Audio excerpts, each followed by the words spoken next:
Standing Karbala, I just see a lonely man who stands covered in blood, a sword clutched in his hand. He stares at his loved ones who lay lifeless on the sands. He knows that the enemies will soon loot his caravan.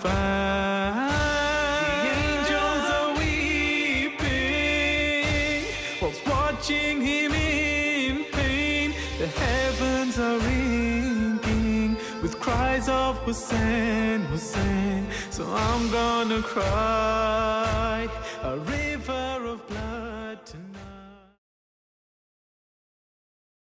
Bismillahir Rahmanir Rahim.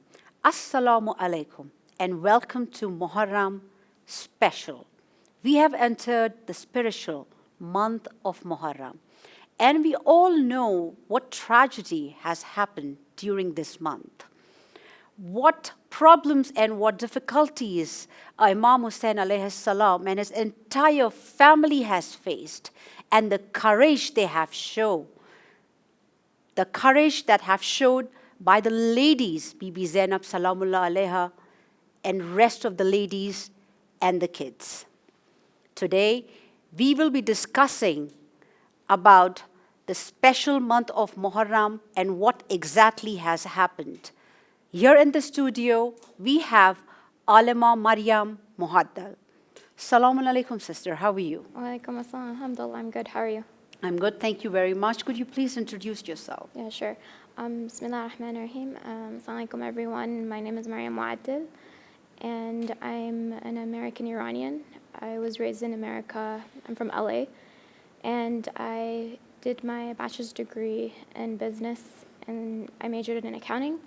And then after doing that, I taught in an Islamic school for around 3 semesters in math and Islamic studies. And that's when I decided to move to Iran, and then I've been studying in Qom ever since. I finished my bachelor's in Islamic philosophy, and currently I'm working on my master's.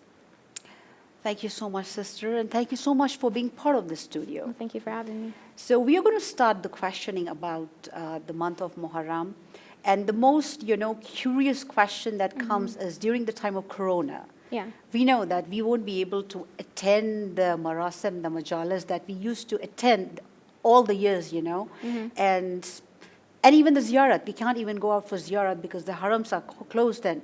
So how can we show a love to our Imam Hussain alayhi salam? Bismillah ar-Rahman ar-Rahim. Rabbi shrah li sadri wa yassir li amri wahlul uqdatam min lisani yafqahu qawli. Assalamu alayka ya Abu Abdullah wa rahmatullahi wa barakatuh.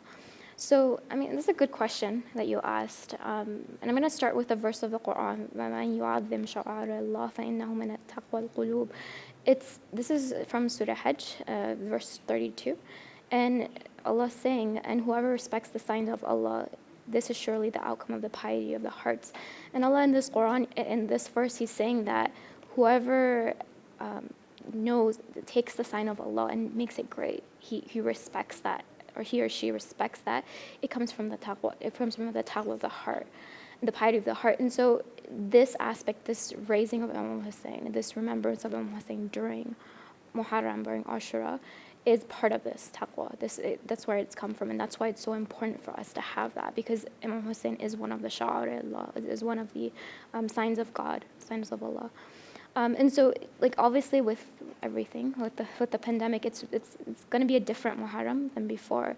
And it was interesting because I remember when I was getting ready to come to the studio, I turned on my phone and I turned on a nohe as I was putting on my black scarf and my clothes, and just to set myself for the tone of the program, I did that, and I think one of the things that actors do when they want to prepare to go on stage and act, they get into the character. They get into the character before getting there. They actually they'll put on, I don't know if it's a music, or they'll listen to something to put themselves in there. Yeah. And so that's, and I think for myself, I was kind of doing that when I thought about it. And I was when we pray, what do we do every single time we want to get up and to pray? We do wudu first. We make wudu. Yeah, to get prepared. Yeah. First is intention. Intention. Yeah. We make wudu, and then we if we're women, we have to put on our scarves and wear our chadars or whatever we're wearing.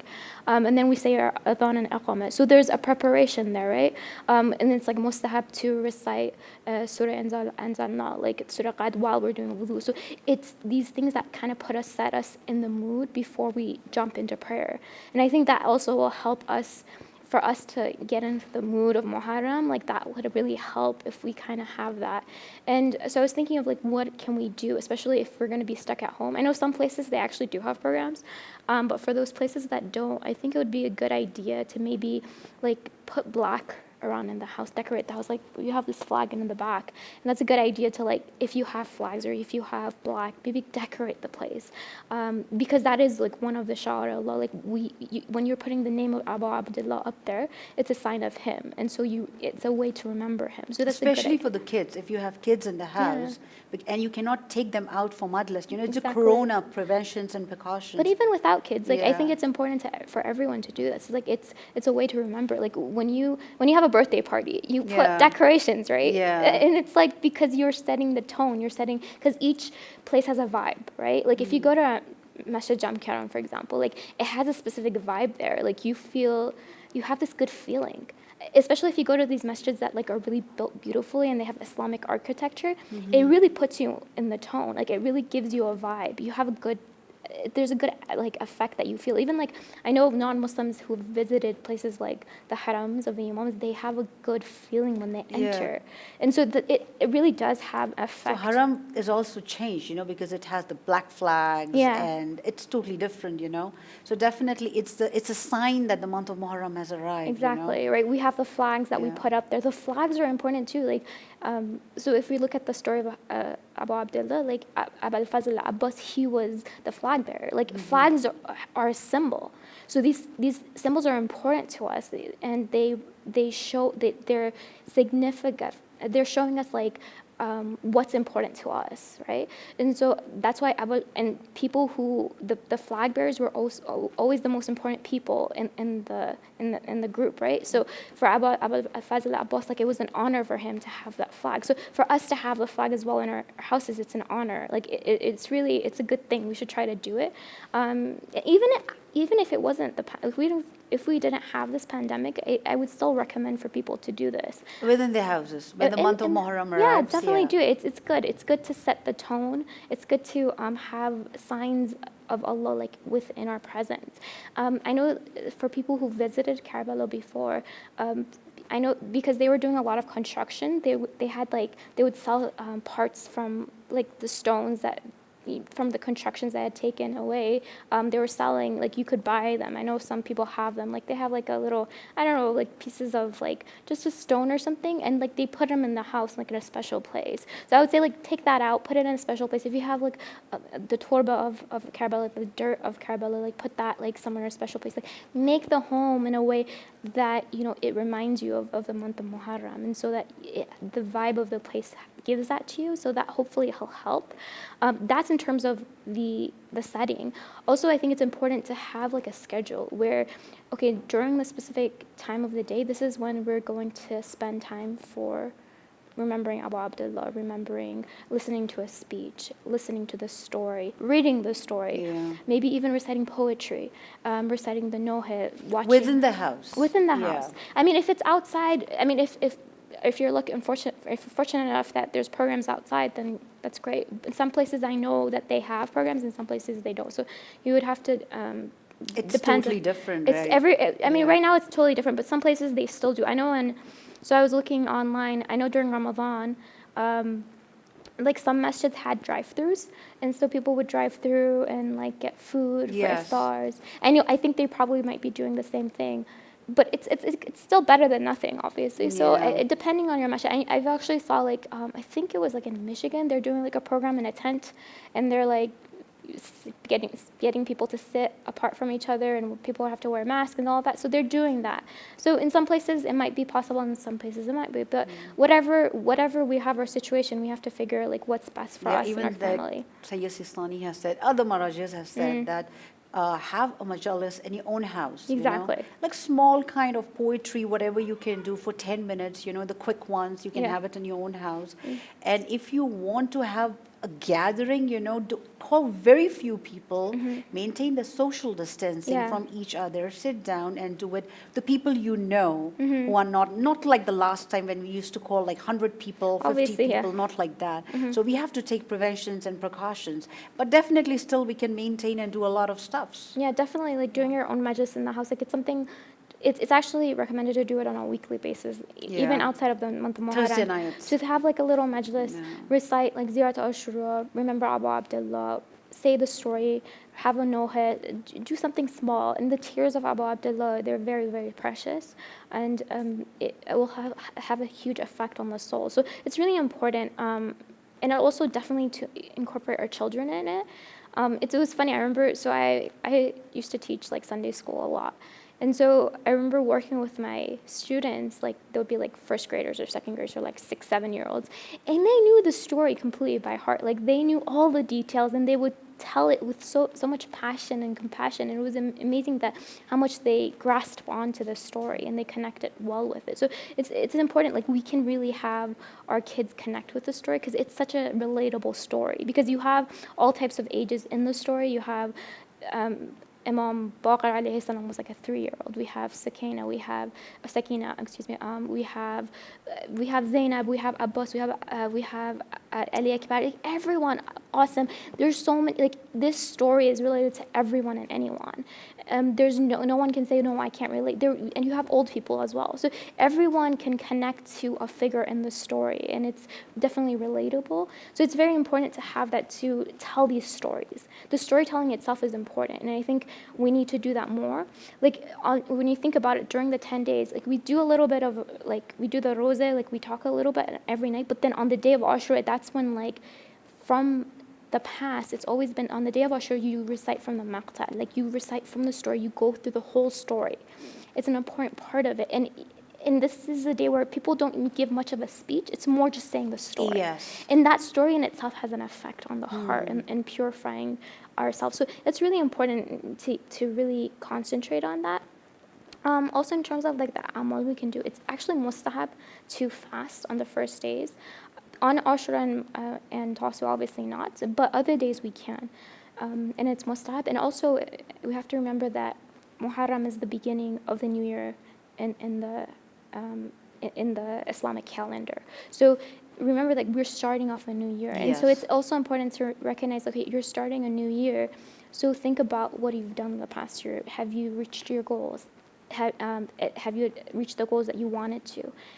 Set goals for yourself. So I know we can see it as a kind of a birthday for ourselves. We're like, okay, this is where like the tears from Muharram will cleanse our souls. So it's in a sense, it's a spiritual cleansing that's happening, and so in a sense like a new birth. It cleanses the soul, it breaks the ego, it makes us kinder people. Alhamdulillah, it has all these effects. So it's important to consider that and recognize that those effects happen, and so that we actually program our life so that we can become better people.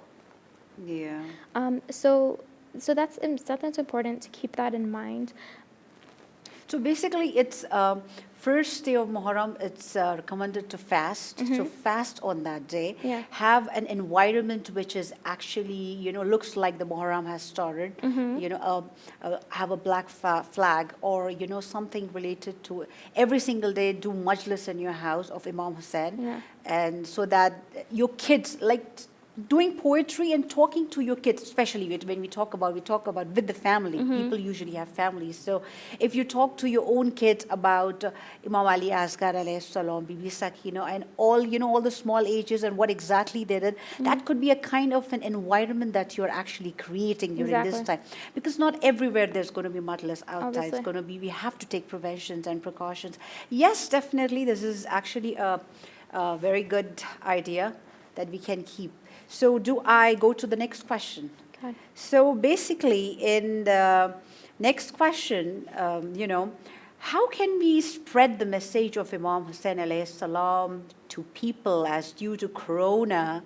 We know that everything else is closed. So this is an important thing. We all have to ask ourselves, so what can we do? Because we want to take part of it. We want to be one of those people who does them sha'ar Allah. Like we hold the message of Imam Hussain and recognize that and dignify that, right? So it's important to recognize, well, first of all, what can I do? What am I good at? And that kind of comes, it boils down to recognizing ourselves, knowing what we're good at, and what we're interested. Obviously, you have to like what you're doing, and do work in that. So if it's like, if you can write poetry, write poetry. If you have time to volunteer, you can help make food, for example. Make food. If you have a good voice, recite. Whatever it is, if it's like a scholar, they can give a lecture, right? So it's really important to see, like, what am I good at? What can I do? How can I help in any way possible? And one thing I want to also like really stress is that storytelling is something that we need more of. Right now, I was looking during the holy month of Ramadan, there were so many lectures, there's so many speeches, but one thing that we didn't have was storytelling. We didn't have times where we would just tell the stories of Ahlul Bayt. We didn't have times where we would just say the stories of the Anbiya, the prophets, because they're really important. I think, if I'm not mistaken, 1/3 of the Quran is the stories of the Anbiya, the prophets of God. So it's a lot. Like, that's a huge chunk of our religion that we don't talk about enough, and we don't tell the stories to our children enough. I remember when I was a kid, growing up, before our bedtime, like at bedtime, basically before we would sleep, my parents would come and in our bedroom, and they would read us a story from the prophets, and then that really helps. Yes. That really does help, and I think does. it's really important that we don't just allocate the storytelling, okay, just on the day of Ashura or just the 10 nights. Like, it's something that we need to constantly do. And storytelling can happen in so many different forms. It's not just reading a story or saying a story. It can be in the form of poetry. We can draw something. We can paint. We can make a video. You can make videos. And so many people do that right now with Yeah. TikTok, right? Everyone's making videos. I think we can have a good competition for the youth, for everyone else. Yeah. Ask them to do the drawing of any Islamic character or the event of Karbala, Yeah. you know, and they are participating in that, especially youth. They love it, you know. Keep some prizes for them. Definitely. And they can write a little bit of story, you know, what they understood by the picture that they are drawing, you know, or someone who can speak out poetry. They can take the videos to poetry and post everything on the Instagram. Posting that's going to really encourage the youth to participate in poetry or maybe a little bit of hadith or what happened that time, and the drawing, and give them, you know, prizes, a lot of prizes to them, just to encourage them. So I think the virtual world plays a great role, and we are not liking, because in virtual world we are going to have so many online majlis that we can listen to. It's not going to be even a single day that we are going to be without a majlis. No, majlis is about knowledge. Yeah. Even though if you're sitting with a family and listening to a majlis, the tragedy of Karbala or whatever, there are so many ulama out there who speak so good. Yeah. When they speak, we listen. It's going to be like month of Muharram and Safar, definitely. Even because without Corona, even like Corona is there, we are not going anywhere else. Definitely, we are not sitting with people, but still we are part of majlis. So virtual world is the best world. Yeah, definitely. Like posting on social media, Instagram, Twitter, Facebook, Tumblr, all of these things are good. Yeah. We can post on there, and you can write a story. You can make. You can tell a story. If Yeah. you're good at storytelling, it's something that we don't have enough. There's all these ways that we can tell the story. You can write a song. You can Yeah. write a letmiyah. We don't have enough poetry. We don't have enough letmiyahs, like in English especially. That's something we lack of, and especially poems that have deep meaning. I think that's something we really definitely lack. Yeah. Yeah, so that sounds like a very good, bigger picture if we see that. I used to feel, oh my God, during this Muharram and Safar, what are we exactly going to do? But there's a lot we can do. There's a lot of plannings that we can have, and we can do it. So this is how we can spread the message. Definitely, you know, recording the videos of ulama, posting it everywhere, you know, on the social media, and people are watching it. Definitely televisions, you know, we have like Hidayat television, we have a lot of ulama speaking out, men and women speaking out. There's a lot for people to watch and listen. Yeah. So going to the next question.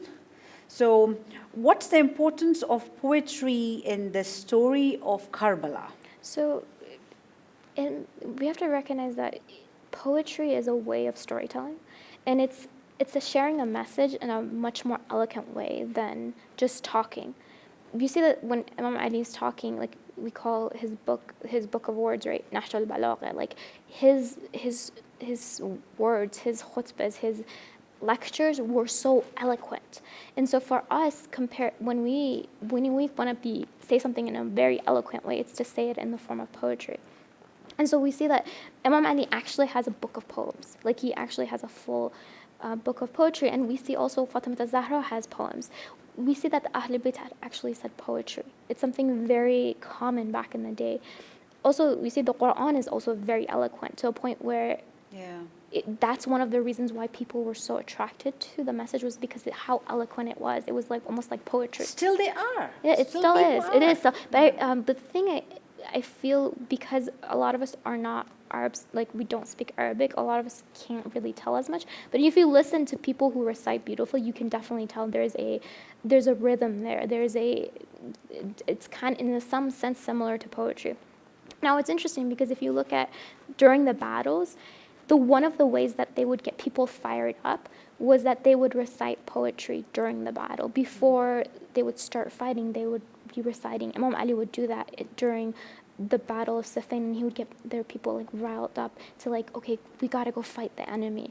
And one of the things, like even during the story of Karbala, right, we see that Abu al-Fazl Abbas is reciting. Each companion that would come up there would recite poetry. They would recite in a way to try to spread the message, to get them to wake up from the sleep that they were in. Yeah. And so, for example, there's the famous line that Abu al-Fazl Abbas says, "Wallahi law qata'tum yamini inni ahamin abadan an dini."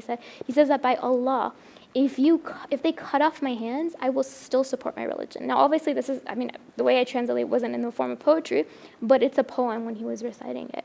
And so it has a huge effect on people when you do recite. You say a message in a form of poetry. And so, and we actually have stories from the Ahl al-Bayt where people like a person would come up to one of the imams and he would start reciting a poem about the imams, about how great they were. And the imam would thank them and give them money. So that's how they really wanted people to do this. It's something that the imams affirmed that this is something we need to do. Yeah.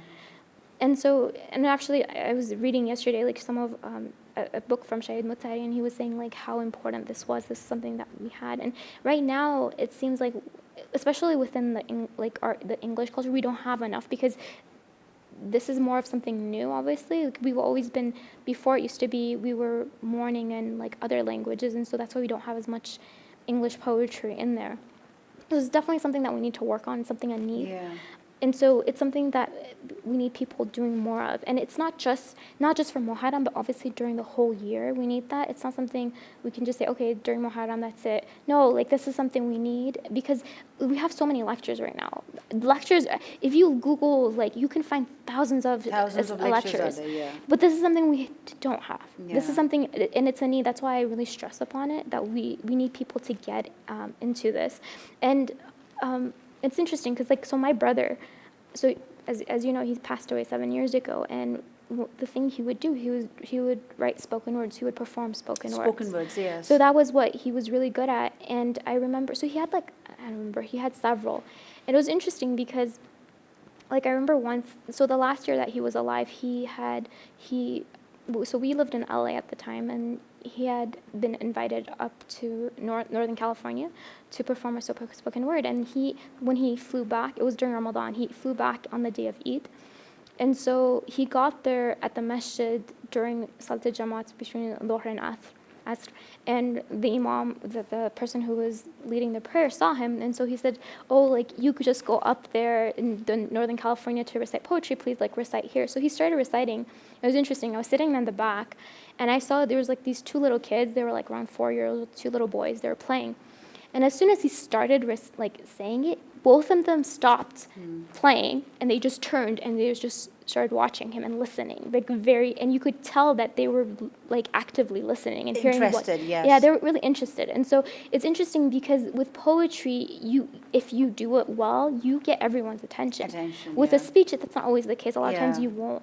But with a poetry, everyone they started listening, and I was like, wow, like for if you've worked with children, which I know you have kids, getting the attention of a 4-year-old is not easy. Like, you really have to be animated and really good at what you're doing for them to like listen to you for like 5-10 minutes.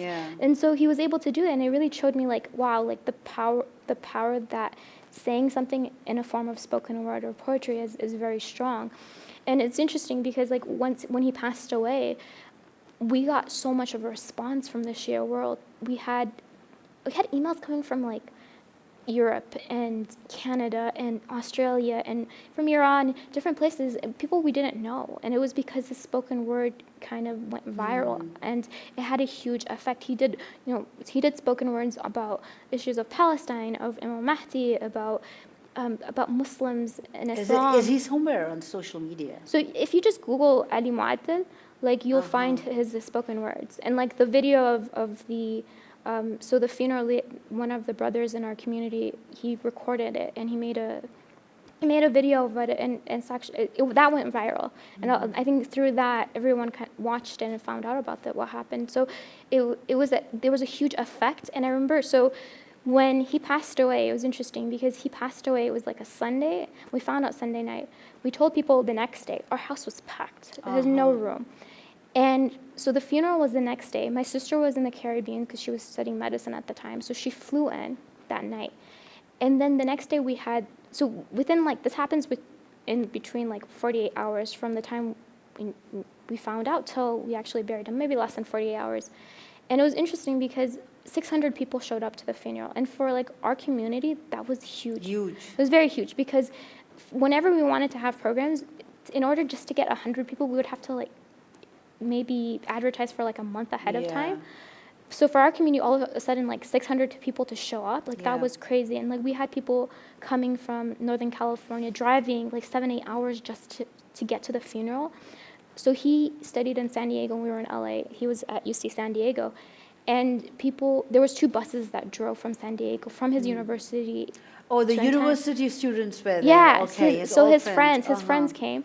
Some of them didn't even know him. So it was interesting. So they had somehow they organized 2 buses. I know, like from, I think it was that MSA, or I don't know who organized it. So they showed up, and it was just like, it was really because of his spoken words. Spoken words is because of the poetry you're talking about. The effect was so hard on people. They love the spoken words because poetry can be done in many ways. Definitely. You know, you have Urdu poetry, Hindi poetries, you have Arabic poetry, Farsi poetries. There are so many, and you have like English poetry. He used to do English poetry. That is spoken words. That has a different style that youth loves. Basically, the spoken word has a style that people, especially the youth, they really love it. We have old style, we have new styles. Yeah, spoken word is more of a new style. It's more of a new style, and that actually is very famous. And the words that comes out really attract. It doesn't matter. The person don't have to be a Muslim, you know. Whether you're a Muslim or a non-Muslim, it really attracts people. So poetry is something like, even when we heard about the 4th Imam saying, if you want to do something from my Baba, you know, write a poetry and do a majlis. You know, even the 5th Imam said the same thing. Please write a poetry for Imam Hussain alayhi salam. And all the Ahlul Bayt, one by one, used to tell the same thing. To majlis in a house, write a poetry, read out the poetry. And when they used to go and attend the majlis, all they are doing is they are reading out the poetry and they are crying, especially where they are crying. They are sitting on the shoe area and crying. And when you ask them, why are you sitting in a shoe area? They said, because my great-grandmother, Bibi Fatima Zahra, salamullah alayha, has arrived. So this is the effect of majlis and the poetry that Bibi Fatima Zahra arrives.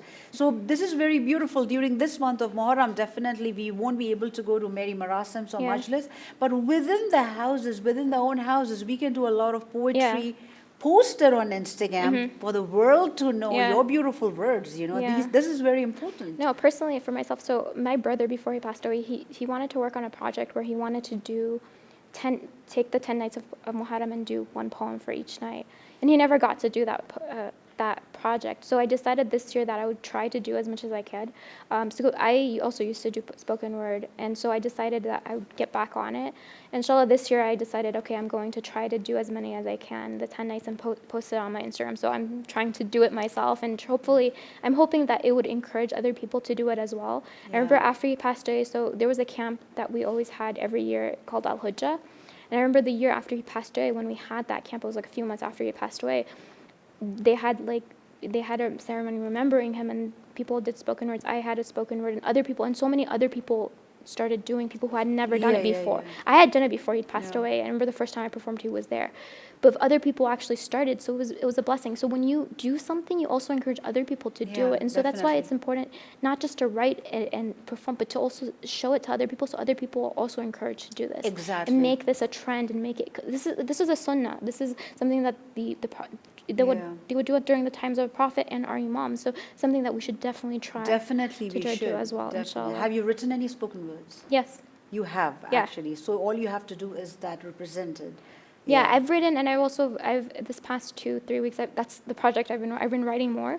So alhamdulillah, I think so far I have 5. Inshallah, I'm going to try and see if I can have write more before inshallah, and post them up.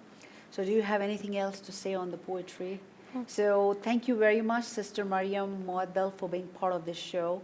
So this is all the time we have for today. We have to right now end this program with a good note, but definitely we'll come back with a next topic in another episode. Thank you so much, Sister. Well, thank you, and thank you so much, everyone, for being with us and watching us. Stay tuned for another good and well-known topics. Until then, Assalamu alaikum wa rahmatullahi wa barakatuh.